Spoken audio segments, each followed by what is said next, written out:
Well, good evening, everybody. Thank you very much for coming. Oh, hello, sir. I've been asked to speak, as the theme has been repeated, on improving national values, professional practice, and engineering ethics. And I decided to present a paper titled, "Every Day the Bucket Goes to the Well, One Day the Bottom Will Drop Out." To situate it within a context, I decided to take two quotes from China. The first is, "Never forget the well diggers when drinking from the well." That's from Xu Enlai, who used to be the premier of China.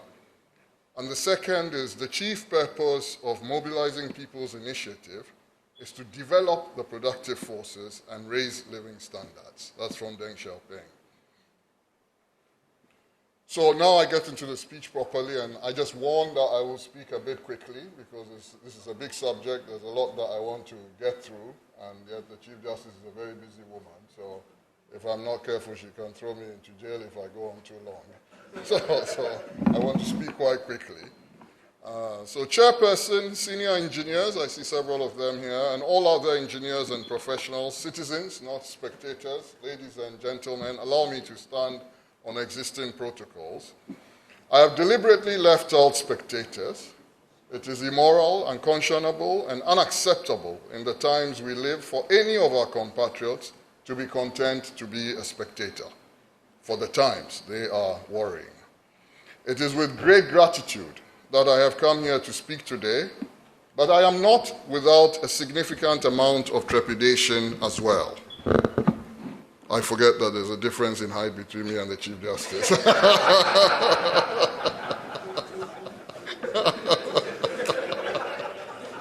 I didn't say in whose favor.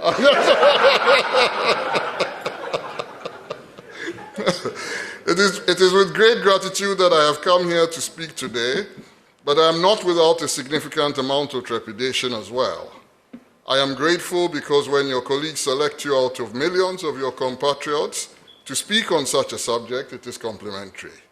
While it is not hubristic to assume that being invited to give such a speech must mean you are at least not an embarrassment to the profession, that could be an exaggerated conclusion. Perhaps I could be here simply because they do not know me at all, and they are just about to realize a grievous mistake has been made. 4, the institution made no effort to find out what I would be saying and gave me an absolutely free hand to prepare my remarks. What I say tonight, therefore, reflects only my views, not necessarily those of the Ghana Institution of Engineering. I do notice, though, that like all good engineers, the Ghana Institution of Engineering has installed a backup device. Should their own primary judgment fail, that of our chairperson tonight will not fail. She's the chief judge of the country. I mentioned that I was up here with some trepidation because while she is the chief justice of all of you, she is my chief justice, and as she said herself, she's also my beloved literature teacher, Trudy. When she first met me, I was a 15, going on to 16-year-old Form 4 student in Achimota School. At the time, the only real reason I could find for being in school was that it would make my mother happy if I did well enough in the O-level examinations to do my sixth form, that is A-levels, at Achimota School. I really did think I was going to school as a favor to my mother at that time. The sitting Chief Justice was the very first person to teach me English literature as a subject, and what a devoted, doting teacher she was. I can only say thank you on behalf of the very many you touched so deeply, Trudy, our beloved Trudy. Silver and gold have we not, but in the name of all that is good about the human race, we thank you most sincerely. Having thanked you, Madam Chair, my former teacher, Chief Justice, I am still in trepidation. You must disclose to me very quickly in which primary capacity you have come here. Hopefully it is not as my former teacher, here to assess whether I still remember anything you taught me. For the worst thing that can happen to me is for the Chief Justice to rule that I have done nothing with all that she taught me, and then insist I must refund my school fees to those who inherited my late parents' estate at inflation-adjusted rates. That will be tough for me. for there is no court above the Supreme Court. Many people, since Her Ladyship, our chair for tonight, was kind enough to write a post on my Facebook page and signed simply and affectionately as Trudy, have asked all manner of questions. I'm told she has a reputation on the bench as a no-nonsense judge, stern, and a disciplinarian. Therefore, the questions put to me mainly seek to find out what the young, straight out of university Trudy was like. Answering some of them publicly may put me in contempt of the Supreme Court of Ghana. So I will not. But to the questioner that amused me the most, I answer, yes, this Chief Justice can really dance. She was a dashing young teacher, universally adored by her students, especially the male students. There is every likelihood that she is the best dancer that ever became Chief Justice in our country. That is as far as I am willing to venture. Trudy, again, we thank you for everything. You are a special teacher. We wish you well in this very difficult job. Quick declarations. As always these days when I deliver a lecture like this, I must begin by snuffing out the frenzied flames of rumor. Yaw Nsarkoh is not about to announce that he is contesting for any political office. I have no ambition whatsoever to participate in elective office, not now, not ever. I took this position in 1992 and it has not changed. Now we can move on. If you want to know why we get involved in the conversation when we are not running for office, I repeat to you the words of that profound thinker and freedom fighter, an icon of the anti-colonial liberation movements of Portuguese-speaking Africa, martyr of the struggle of freedom and dignity and more, Amilcar Lopez da Costa Cabral. He once observed with powerful but deeply sincere simplicity, and I quote, "I am a simple African man doing my duty in my own country in the context of our time," end of quote. It does not take much to establish that we live in warring times in Ghana, in West Africa, and in much of Africa. The times, they are troubling. I will give only one figure, as we're going to be tight on time for the enormity of the task involved in discussing this subject. The September Monetary Policy Committee of the Bank of Ghana report put food inflation at 51.9%. 51.9%. There is no other way to describe this than that it is an explosive disaster. This would be so anywhere, for food prices rising that fast will challenge the harmony and social stability of any country on earth.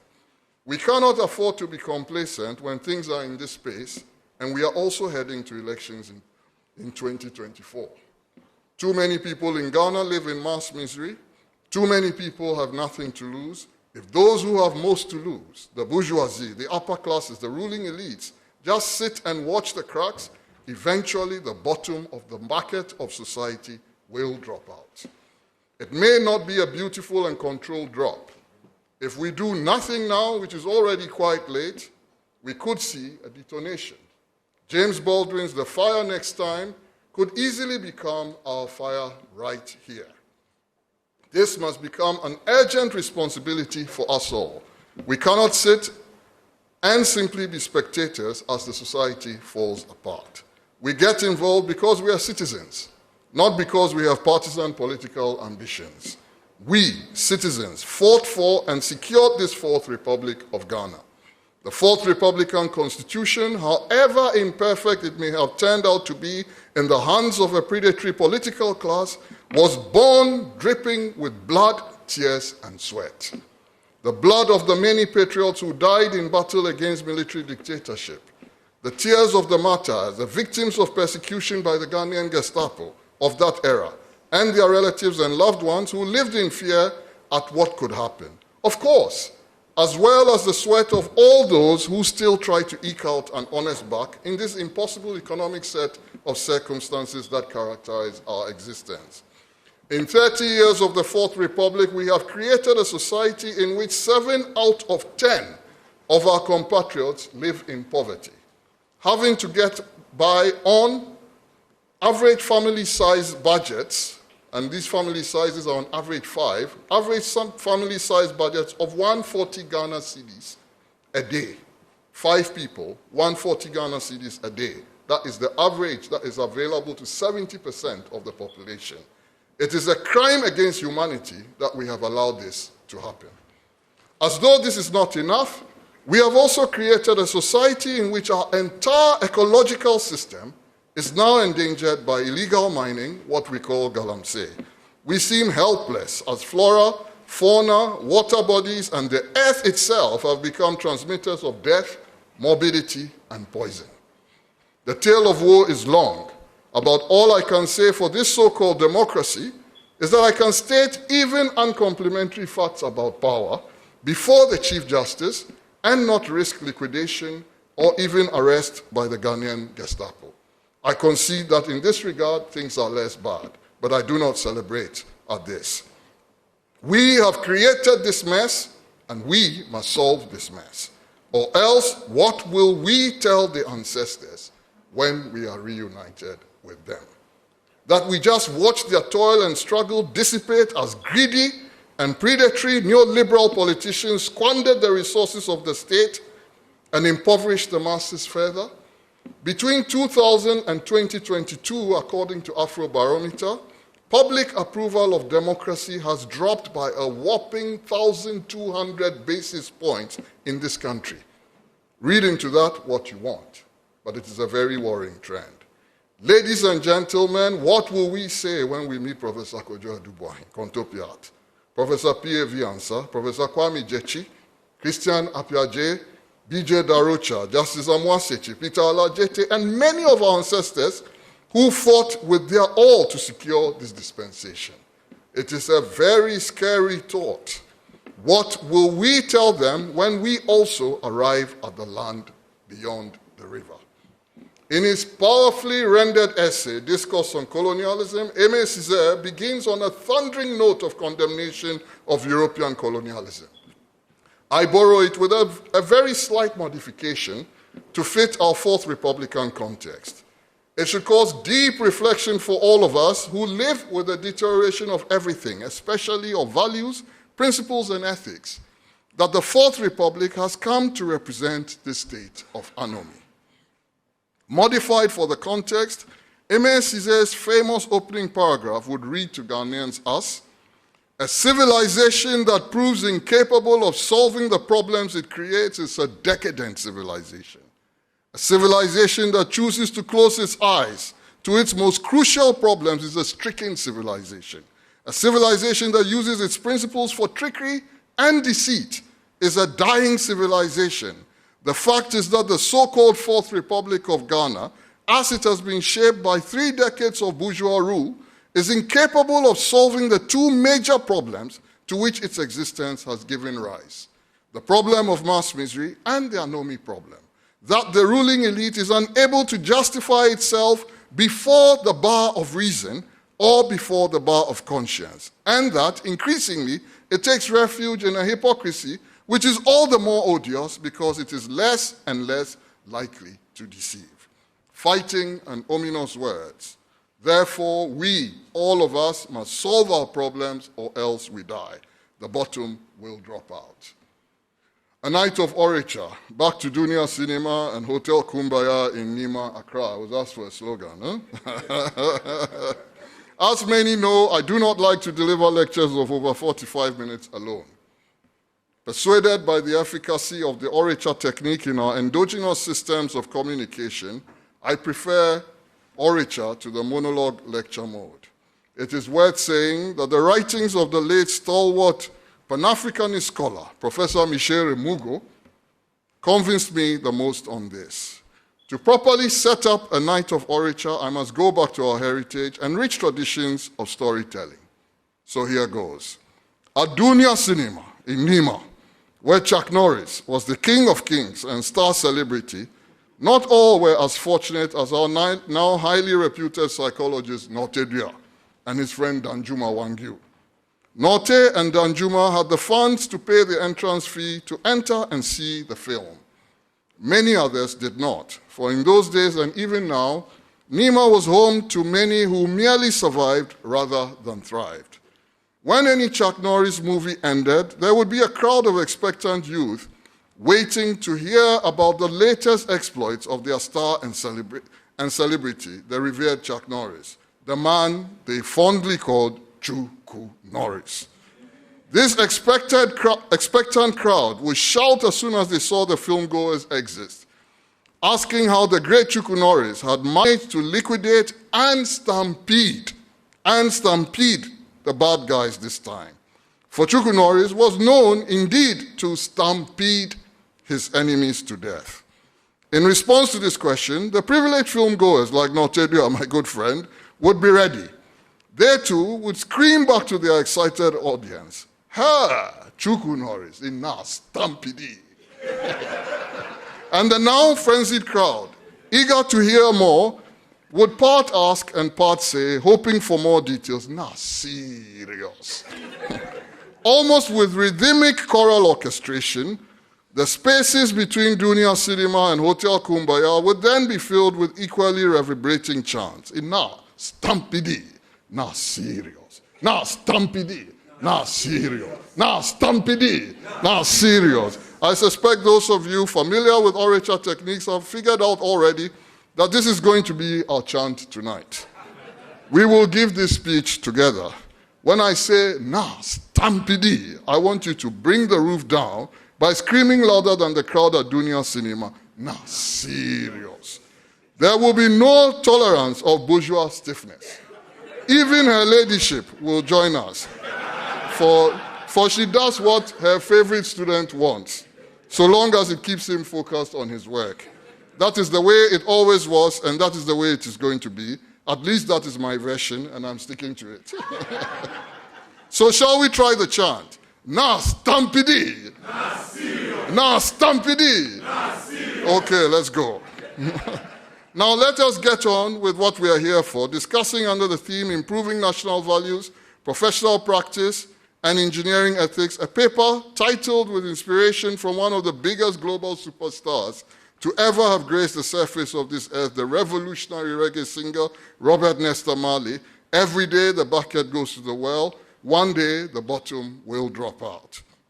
A short stop to deal with definitions. As you know, I am no academic, I am an area boy. Therefore, I will not be detained by detailed explanations and definitions. I am incapable of doing so.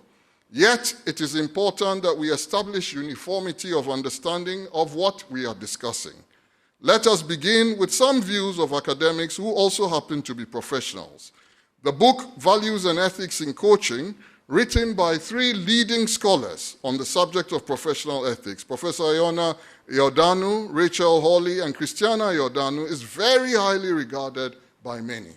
The foreword to the book is written by Professor David Clutterbuck, in my view, one of the most respected voices in the worlds of leadership and coaching. A few quotes from this book should do for our purposes today. Quote 1. Values are defined as principles or standards of behavior, one's judgment of what is important in life. Quote 2. Ethics are moral principles that govern a person's behavior or the conducting of an activity. Quote 3. The ethical prism weighs the dimensions of the personal, institutional, social, and political factors. And the last and fourth quote from the book, values and ethics sit hand in hand. I repeat that, values and ethics sit hand in hand. The academic literature on ethics and values is, of course, heavily influenced and perhaps even subordinate to work done on moral philosophy. It is only fitting, therefore, that I provide a bridge between these definitions, trained mainly on the professional context and philosophy, by quoting Henry Foucault when he writes, and I quote, "Every society has its own regime of truth, its general politics of truth," end of quote. The question for us to ponder is, what is the politics of truth that the Fourth Republic has engendered? A pure rhetoric of power, or an opportunistic, misleading, and highly disingenuous use of communication techniques for the most transactional and manipulative purposes, only meant to secure electoral victory? Professor Kwame Gyekye, for those of us who were fortunate to know him, a very modest man, but by any criteria, one of the most influential philosophers from Africa in the post-colonial era once made the following telling comment, and I quote, "The African worldview is essentially a moral one, in which the ethical dimension is central," end of quote. In that statement, the incomparable Kwame Gyekye shows again that positive considerations about values and ethics are indigenous to Africa. Those were not imported. Therefore, the derailment and sham consequences of neoliberal democracy cannot stem from any uniquely African characteristics. They arise from primeval tendencies toward greed and predatory acquisitiveness by our elites, André Gunda Frank's the lumpen bourgeoisie. We shall now turn our attention, having briefly established definitional clarity, to whether Ghana has a problem with ethics and values at all. I think we do, but let us see. Nas Tampidi.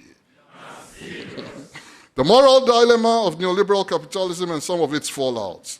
There is enough in the headlines every day to keep us chattering about the latest rapacious deed and plain brigandage of someone in political office. This does not stop whether it is the MPP or NDC in power. It is deeply disturbing to see this happen with such alarming frequency, for it conditions the minds of the masses. It sometimes appears as though, having filled every other space with their loot, politicians have taken to hiding it in cupboards, under beds, in wardrobes, and maybe soon even in chamber pots. Not so long ago, it was the current president, Nana Akufo-Addo, mocking the then Attorney General of an NDC government, Dr. Obed Asamoah. The newspaper headlines had alleged that one of Obed's domestic workers had stolen money from a stash under his bed or in a cupboard. Akufo-Addo shot back at his John Kuble Enu Memorial Lecture. "Mr. Chairman, what a theft. Mr. Chairman, what a cupboard." And we clapped. If recent news reports are to be believed, then following the adage, one good turn deserves another, the cupboard seems to have reappeared in the era of the MPP too. But this time, it was greeted with relative silence, not an Akufo-Addo exclamation about the nature of the cupboard. The Fourth Republic has spawned many big and unaccountable men. Before our eyes, we see a search for political favors, for contracts, for public procurement deals, and for appointments result in massive corrosion of meritocracy. It precipitates moral degeneracy. The unaccountable big man, to whom no one dare say anything critical, is incompatible with true democracy. In 1980, when the reforms he is generally credited to have been the architect of were just rarely taking off, Deng Xiaoping, in my view, the most historically and economically significant leader the human race has ever encountered, for his reforms took 800 million people out of poverty, warned that he would deal with such behavior with an iron hand. He cautioned, and I'll quote a little bit at length, the most senior members of his party in chilling but humorous words. I quote him, "During the Cultural Revolution," this is Deng speaking, "when someone got to the top, even his dogs and chickens got there too. Likewise, when someone got into trouble, even the distant relatives were dragged down with him. This situation became very serious. Even now, the abominable practice of appointing people through favoritism and factionalism continues unchecked in some regions, departments, and units. There are quite a few instances where cadres abuse their power so as to enable their friends and relations to move to the cities or to obtain jobs or promotions. It is thus clear that the residual influences of clannishness must not be underestimated. We need to exert ourselves if these problems are to be solved." End of quote. There must be lessons in those words for our own experience in Ghana. But if Deng Xiaoping was speaking about Fourth Republican Ghana, he may have had to say that when someone gets to the top, even his dogs, chickens, and side chicks get to the top too. Nas Tampidi. Such conspicuous excess and abuse of office leads to a knock in confidence of the democratic process. It can eventually lead to explosive consequences, part of the proverbial bottom dropping out. Egregious inequality, meaning inequality that leaves the majority in mass misery, is the chief driver of social instability. It is also the lead consequence of neoliberalism. The system no doubt triggers capital accumulation, but it is deeply oriented to overconcentration and poor distribution. And there it enters a death trap. The Oxfam World Inequality Report 2022 states ominously that, and I quote, the richest 1% of the global population bagged 82% of the wealth generated last year. You heard that right. The richest 1% of the global population bagged 82% of the wealth generated last year. In contrast, the poorest half of humanity saw no increase in their wealth. The report also highlights that the top 10% of the global population own 76% of all wealth, while the poorest half of the population owns only 2% of the total. Poorest half, only 2% of the total. This inequality is driven by factors such as tax evasion, erosion of workers' rights, cost-cutting, and firms' influence on policy. The report calls for governments to ensure that economies work for everyone and not just a fortunate few. End of quote. According to the World Hunger Statistics 2020 by Food Aid Foundation, 821 million people, or 1 in 9, still go to bed on an empty stomach each night. Even more, 1 in 3 suffer from some form of malnutrition. The Global Report on Food Crisis 2022, remember 1 in 9 go to bed with no food, hungry. The Global Report on Food Crisis 2022 by the Global Network Against Food Crisis then reveals that more than 900 million tons of food is thrown away every year. In a world in which 1 in 9 go to bed hungry, we throw away more than 900 million tons, with 17% of the food available to consumers going directly into the bin. Of this waste, 60% is in the home. So it's not post-harvest losses. 60% is in the home. We throw away the food. The global economic system, with its dominant courage, neoliberal capitalism, is in serious trouble. The system is broken if these are its outcomes.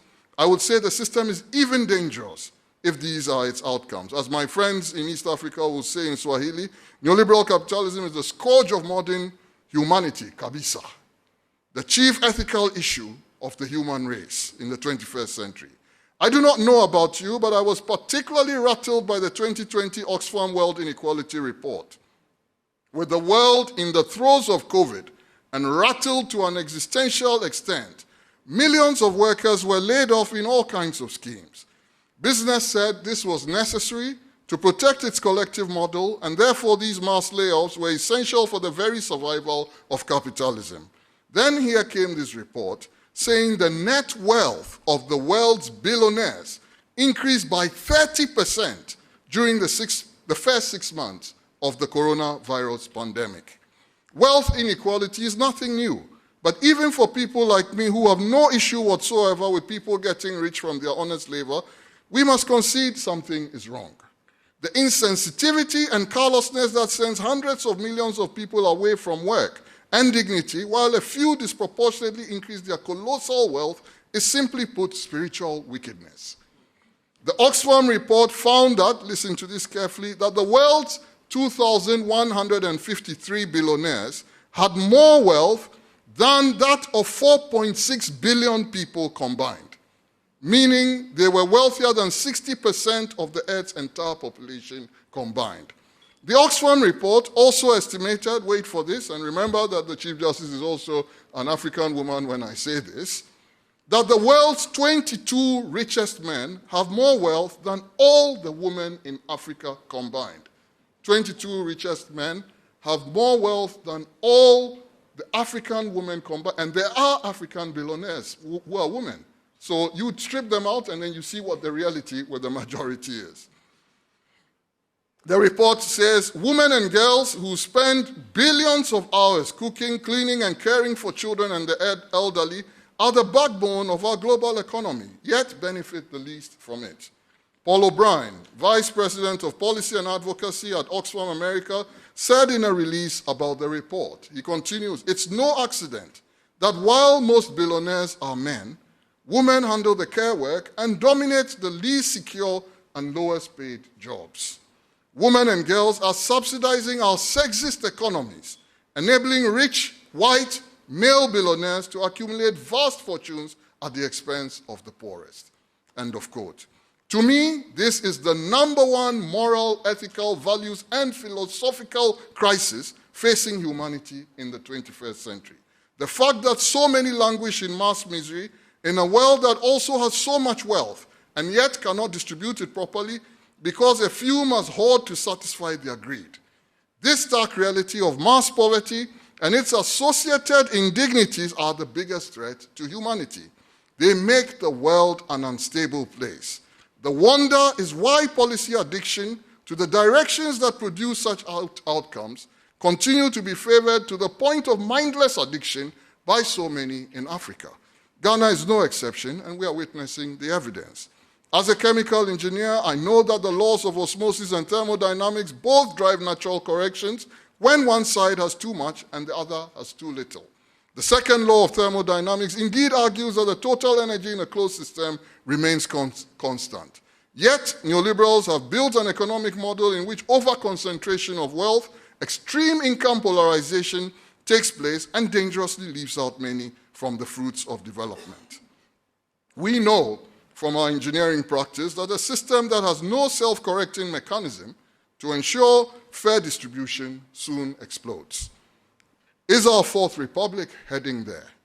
As some of the rich politicians on both sides of the duopoly watch mass misery in our midst and yet continue to grab with both hands, their mouths, their feet, everything they can use to stash away under beds, in cupboards and wardrobes, under mattresses and wherever else.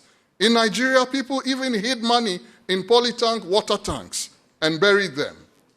Predatory acquisitiveness can make people mad, it seems. How can you bury dollars in a polytank and then you forget? So someone else went and found he had so much money he had forgotten there was a full tank of dollars that he had buried. The great Aimé Césaire thundered at European colonialism in 1950. In his book earlier referred to the immortal words that almost grew to become one of the most used slogans of the anti-colonial movements globally. Colonialism, I'm quoting Aimé Césaire, equals thingification. To make a people an object, to make its culture an object is a fundamentally dehumanizing process, end of quote. I will again modify Césaire's immortal words for our context. Neoliberalism equals thingification. I promised somebody that I will not make too much noise about VRA today, but I'll only say that when we engineers get to a place where they can say to people, we told you to move and we did not move, so we have drowned you, those people have been thingified. I am willing to take an oath that that could never have been done in cantonments. But the people of Mipe have been thingified. So we do these things and we just move on. But I made a promise, so I'll try to keep to it. That is the only explanation I can give for one human being sending another out of a job when his, and it is usually his, own wealth is growing by 30%. Why do you send somebody home? So that they don't have a salary, they can't eat, they can't take care of their family, and your wealth is growing by 30%. What are you trying to improve the margins for? How else can I explain that we do nothing about illegal mining, galamsey, poisoning our compatriots? Would we be so quiet and indifferent if we had to drink polluted water in Laboni, cantonments, airport residential area, Ridge, and so on? It can only be fully explained by accepting that we see some of our compatriots as less human than us. Therefore, we simply do not care enough about their conditions of existence, and that is thingification. Fourth Republican politics has led to thingification of the poor electorate. They are viewed as thumbprints on a ballot paper, no more. Else, how in God's almighty name can we live unconcerned, undisturbed, and unperturbed when the April Partners Report published such stark realities in June 2023 about poverty in this country and drew attention to such stark and disturbing statistics? Now, Stampede. There is a fire on the mountain. I agonized about how to approach this subject. Was I to focus on spectacular individual failings, or in the relatively short time available, should I tackle systemic root causes? They say the problem is us, Ghanaians, and our ways. If only we could change our bad behavior, everything would be heavenly. I find it frustrating, even irritating, to hear politicians on both sides make this argument as their bid to abdicate leadership responsibility. Who on earth do they think they are going to lead when they come campaigning for votes? Cats and dogs? It is us, Ghanaians. So why do they fight so hard to lead us and then turn around to say they are unsuccessful in office because of us? This is how we were when they, the politicians, were in opposition and pleading for a chance to lead us. We have not changed. And getting office in Ghana means you will lead Ghanaians, not people from Antarctica. This sterile plea must stop or be halted by we, the people. Now, Stampede. As fate would have it, I watched a lecture by the outstanding Ugandan political scientist, Professor Mahmoud Mamdani. In discussing one of his many influential books, he made a critique of the Nuremberg trial model. The Nuremberg model has been adopted by many nations that emerged from crisis since the end of World War II. Professor Mamdani argued convincingly, in my view, that an over-focus on individual perpetrators can lead to a de-emphasis of actual systemic root causes that need to be addressed. There and then, I knew I was going to focus more on systemic root causes of our national condition in the Fourth Republic than on individual actors. 30 years on, one of the sad and inescapable conclusions of our neoliberal democratic journey is that when in power, the two parties and their lead politicians are not that different. Corruption has remained a big issue both under NDC and MPP governments, despite what their leaders say on campaign platforms. As for us, the helpless masses, we console ourselves by saying helplessly in pidgin English, country broke or country no broke, we day inside. Nah, Stampede. My boss and big brother, Paul Polman, never stopped saying to us that we must work on the forest and not in the forest.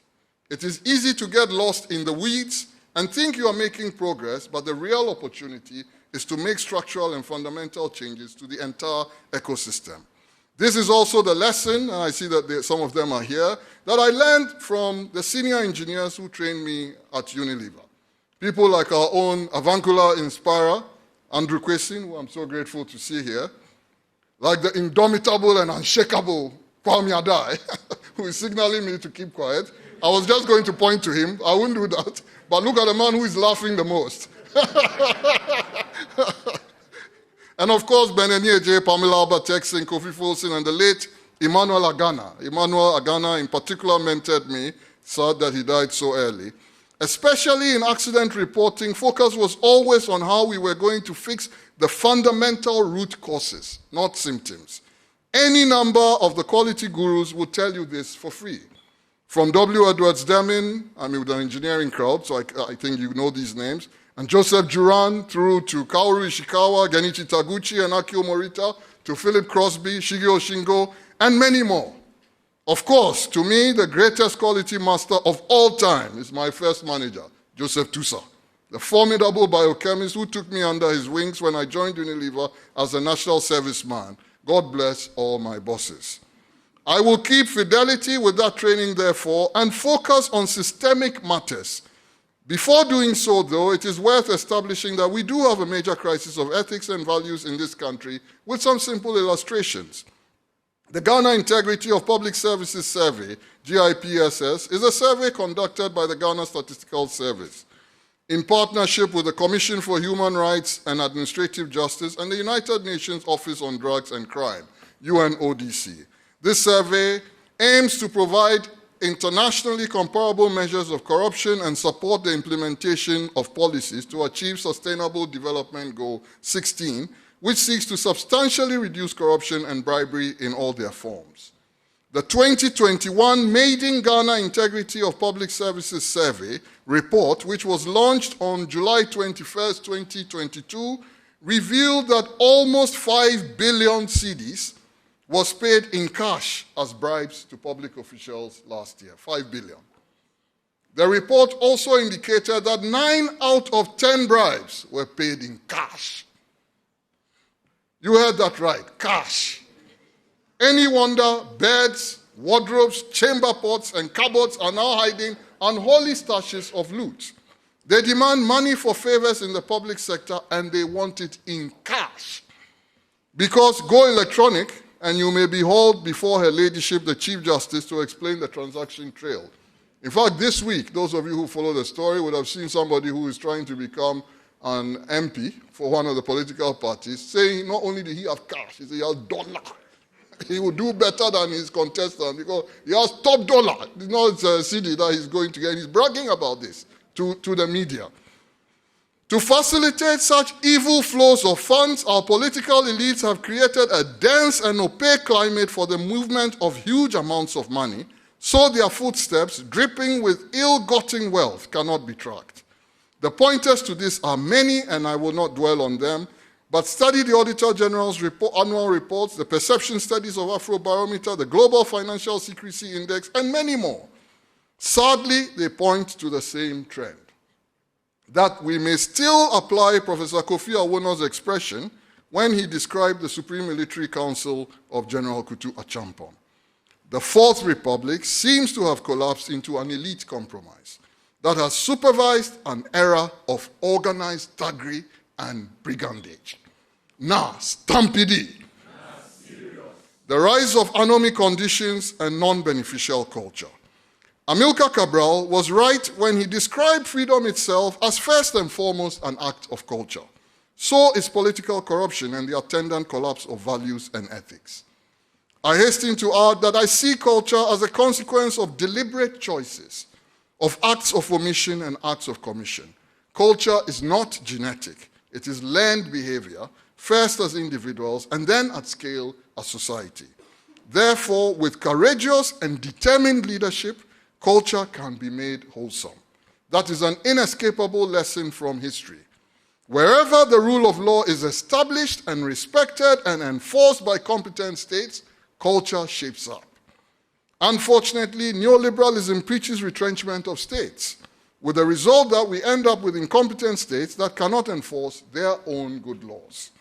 Which law in this world that has helped other societies move forward do we not have on our books in Ghana? Yet we cannot enforce them.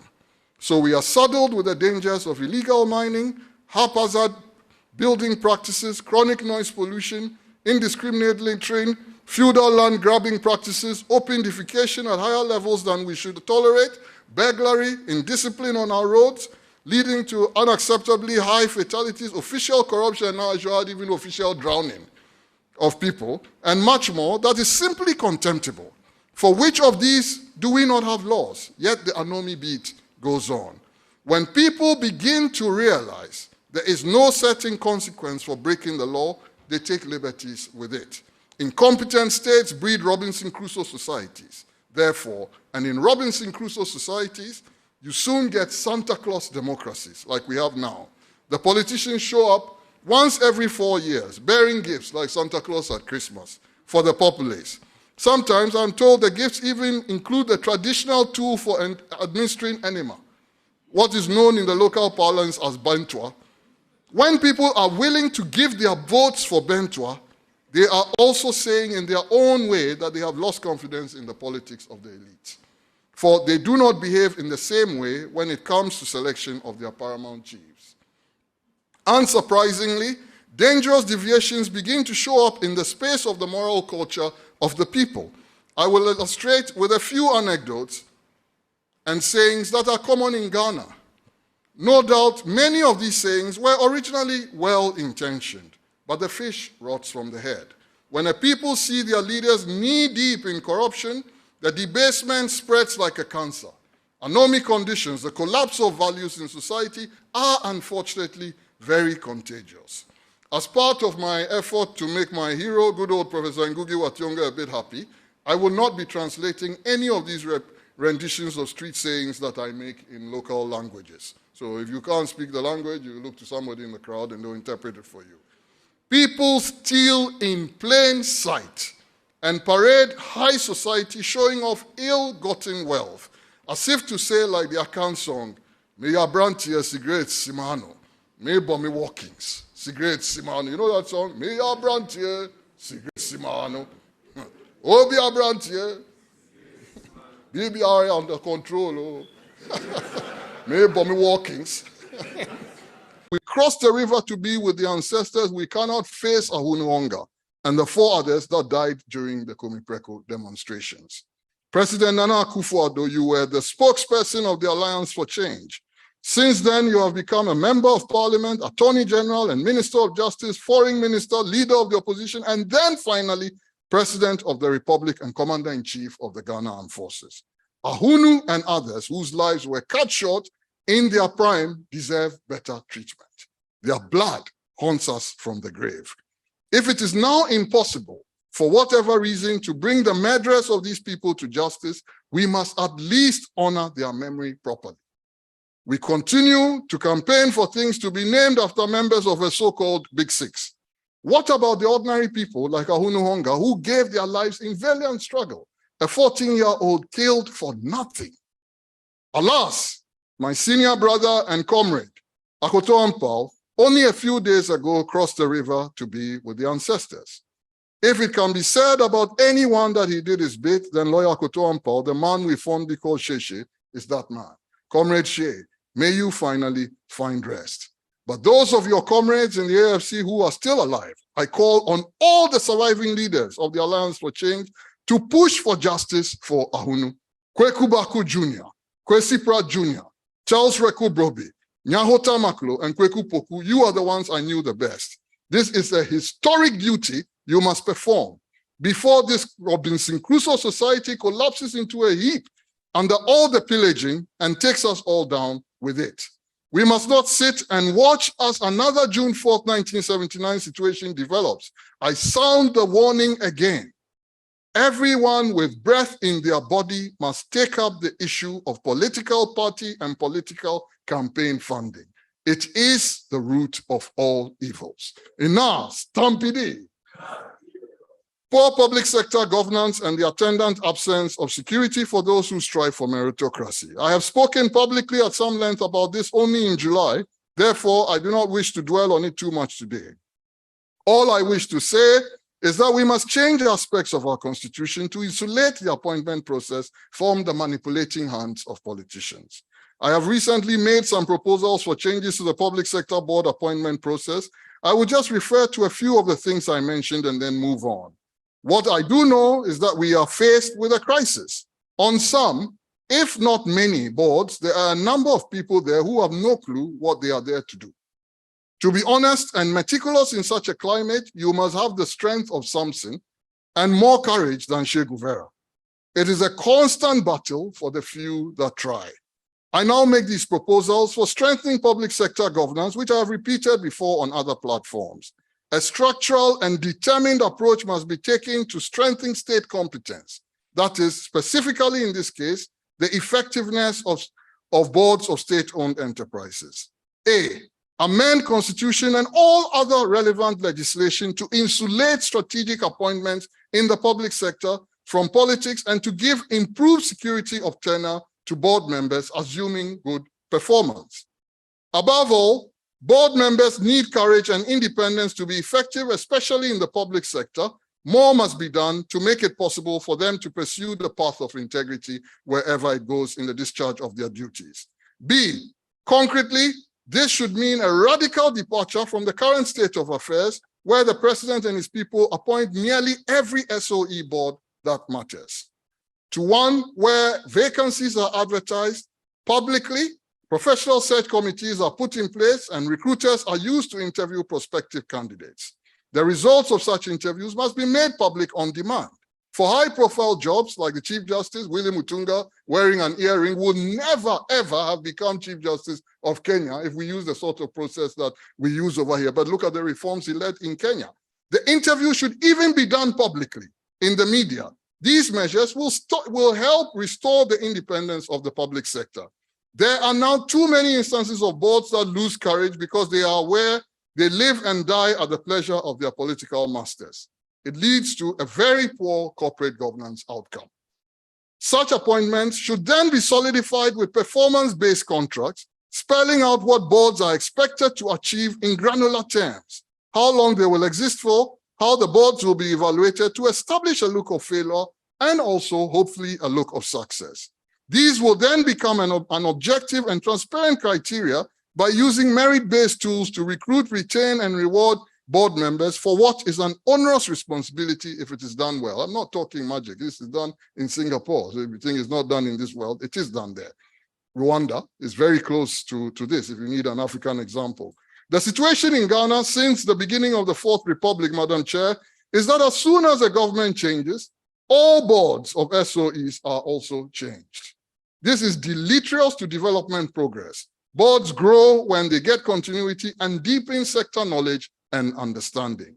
D, once board appointments are made, there should be world-class continuous professional development for all members of boards, especially the chairpersons. The training must be verifiably world-class quality and designed to constantly upgrade the capabilities of board members. The level of sophistication in knowledge of corporate governance that board chairpersons require in modern times demands investment of time and effort to achieve. E, public sector boards should be evaluated regularly and results given to regulators. These evaluations should be conducted by independent bodies with clear action plans that are reviewed for compliance by cabinet members responsible for the respective sectors. I know there must be people saying, Yaw Nsarkoh. To them, I respond, we can all pretend that we do not know we are in serious trouble as a country, and then go down when the fire next time becomes the fire right here, and the bottom of the bucket drops out. Or we can heed the admonishment of Deng Xiaoping. People who want to reform societies must take structural approaches and tackle big issues of the day. In Deng's words, they must dare to touch the backside of the tiger. The rise of anti-intellectualism and the attendant collapse of intellectual rigor in our development discourse. I do not know any society on earth throughout human history that has made it to development without serious thinking, critical reflection, systematic awareness creation, and collective mindset revolution. Not one example exists. We cannot be the only one. It has become fashionable in some places to crush demands for intellectual rigor. Sometimes I watch with horror as statements from different government agents, regardless of which party is in office, contradict each other. Serious societies that have made it from poverty and misery to prosperity and development were led by people like Lee Kuan Yew and Deng Xiaoping. They had one thing in common. They recognized the place of thinking in their society and declared knowledge, mindsets, science, in the broader sense of rigorous study of all fields as the primary productive force. It is, of course, for our leaders to welcome fact-based challenge more and encourage it. It has become perilous to many from a point of view in surviving as a supplier of government in anything to disagree with power. This is not a recipe for constructive development. But the intellectuals and thinkers themselves too have a role. And here I speak to the kinds of people gathered in this room. Throughout human history, people without courage have affected nothing. We too have the responsibility to speak out and participate in the conversation to rescue our beleaguered society. For now, for example, it is now fashionable for these politicians, I use the word in quotes and unquotes, to distract the judiciary after every presidential election because losers no longer accept results in this country. What is it that politicians do when they are in office that makes them so suspicious of the electoral process as soon as they are in opposition? Someone must explain to us. All professionals in this country must rise up now to demand that John Dramani Mahama and whoever emerges as the presidential candidate of the NPP tell us now what they find wrong with the electoral process. If they are that bothered, we the people must know what they know so we all fix it. We cannot afford this degree of destabilization and upheaval and fear in our society every 4 years simply because we want to elect a president, many of whom anyway simply promise miracles that have led us nowhere in 3 decades. Had I my own way, all major presidential candidates that participate in the 2024 elections would be made to sign a death oath in blood that they will accept the outcome of the elections.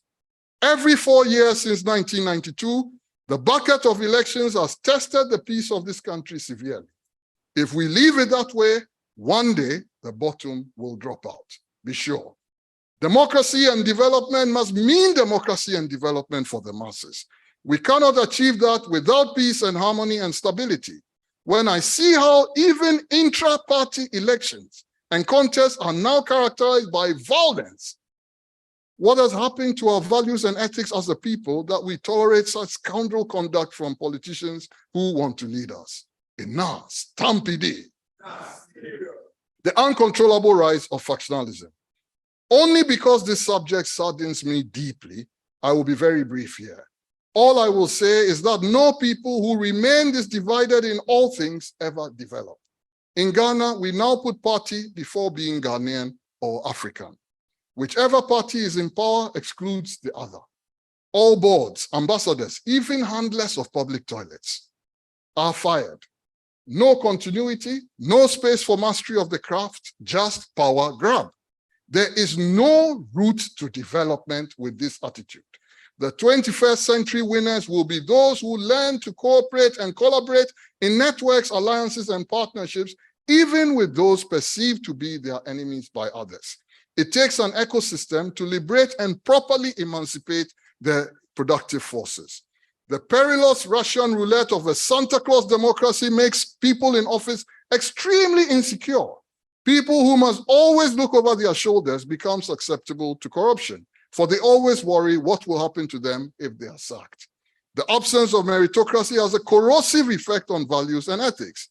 But will the falcon hear the falconer, or will we wait, as William Butler Yeats pointed out, things fall apart and mere anarchy is loosed upon the earth. Enough, stampede. Now a message to engineers and all professionals. The Russian sage and writer, Leo Tolstoy, once said with characteristically profound simplicity, and I quote him, "Everyone thinks of changing the world, but no one thinks of changing himself." End of quote. I have spoken on the platform of professionals, specifically of engineers. If you have assumed that I have let off professionals quite lightly, then fasten your seatbelts, for we now proceed to the gates of hell. Whatever this country has become, professionals deserve their equal share of the credit and the blame. We have been part of every government since independence. We cannot now extricate ourselves.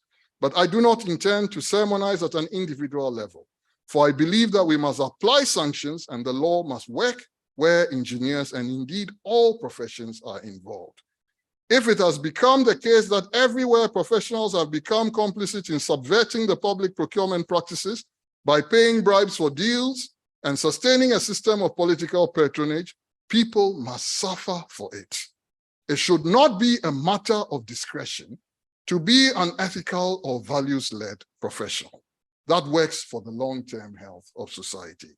Without a healthy and functional society, professions and professionals do not thrive.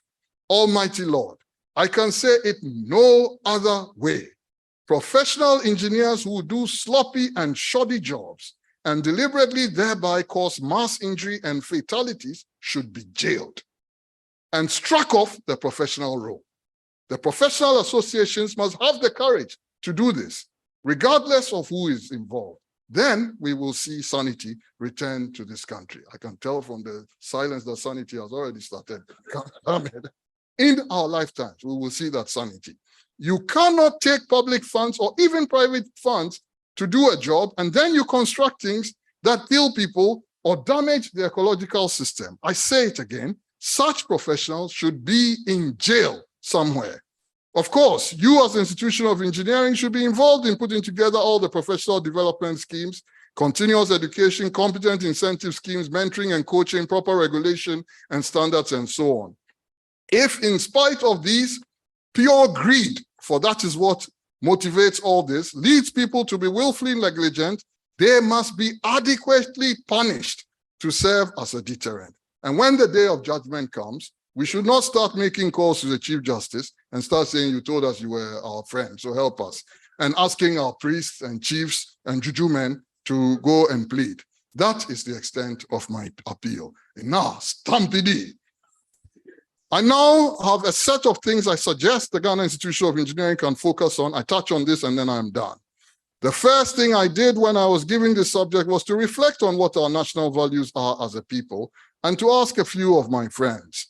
Everyone agreed on freedom and justice, but then everyone had their own candidates for some other values. Freedom and justice are indeed comprehensive values, and any society that really achieves them will become a developed society in the true sense of development and humanity. Going through the national anthem, Efrema Muziana Assassini, and the directive principles of state policy of our constitution, I submit three more. We value solidarity, courage, and integrity. If you put them together, freedom, justice, solidarity, courage, and integrity, you get a humane and disciplined society in which the rule of law is functional and people live in dignity. These values underline the fact that the central task of the 21st century is to emancipate and liberate the productive forces in order to improve livelihoods and achieve shared prosperity and shared dignity for all. This is the surest way to secure the long-term health of our society. Professor Donald Shawn, an expert in the area, insightfully poses the right question when he asks in his book, 1991 book, The Reflective Practitioner, and I quote, "Is professional knowledge adequate to fulfill the espoused purposes of the professionals? Is it sufficient to meet the societal demands which the professions have helped to create?" End of quote. As professionals, we must always ask ourselves these questions and answer them honestly. That will help us face what should be faced. I suggest for the consideration of the Ghana Institution of Engineering that it picks up these points that I have previously mentioned in an open letter. 5 areas that Ghana Institution of Engineering is well placed to do this in, if we have the courage and leadership, are: A, dealing with poor construction standards and practices that lead to preventable accidents. B, structural solutions to perennial flooding challenges and improving general sanitation, which must mean in our lifetimes that we eliminate open defecation, which is a blight on this country's civilization. C, management of vehicular traffic on our roads to significantly reduce the carnage and improve economic efficiencies of transport by eliminating many deadweight costs in the current system. D, tackling galamsey systematically, organically, holistically, and structurally. E, value chain solutions to systematically debottleneck the end-to-end agricultural production systems in order to improve food production. I always favor focus and prioritization. In these 5 areas, I believe we could have more than enough to keep the Ghana Institution of Engineering very busy for the next 5 to 10 years minimum. Obviously, there will also be in place talent development in the profession.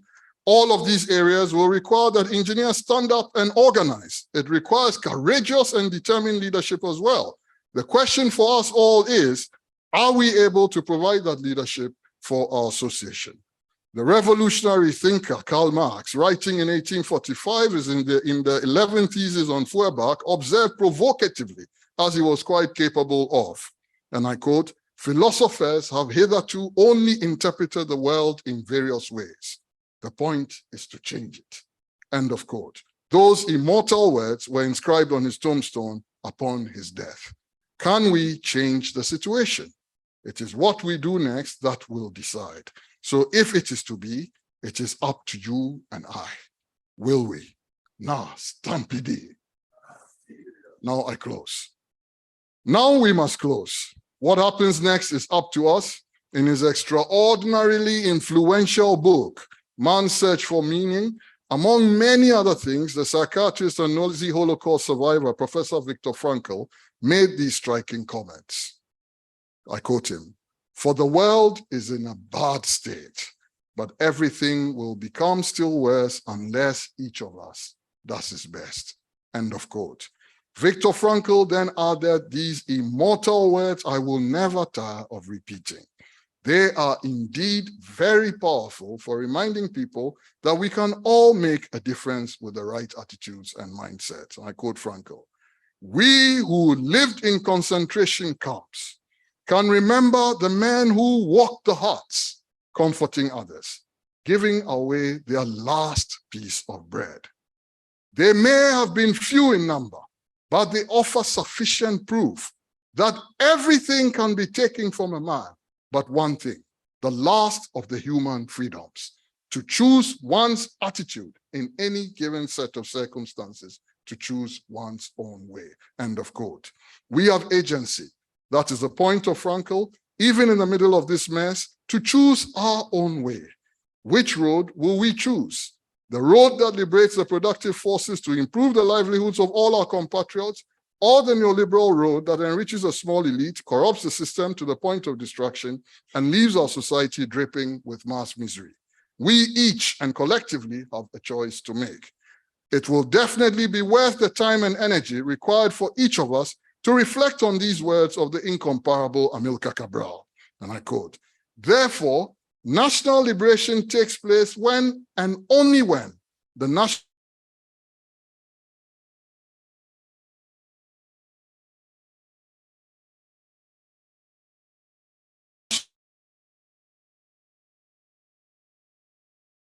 evolution or growth of the liberated people necessarily opens up new prospects for the cultural development of the society in question by returning to that society all its capacity to create progress." Cabral continued, "The more one realizes that the chief goal of the liberation movement goes beyond the achievement of political independence to the superior level of complete liberation of the productive forces and the construction of economic, social, and cultural progress of the people, the more evident is the necessity of undertaking a selective analysis of the values of the culture within the framework of the struggle for liberation," end of quote.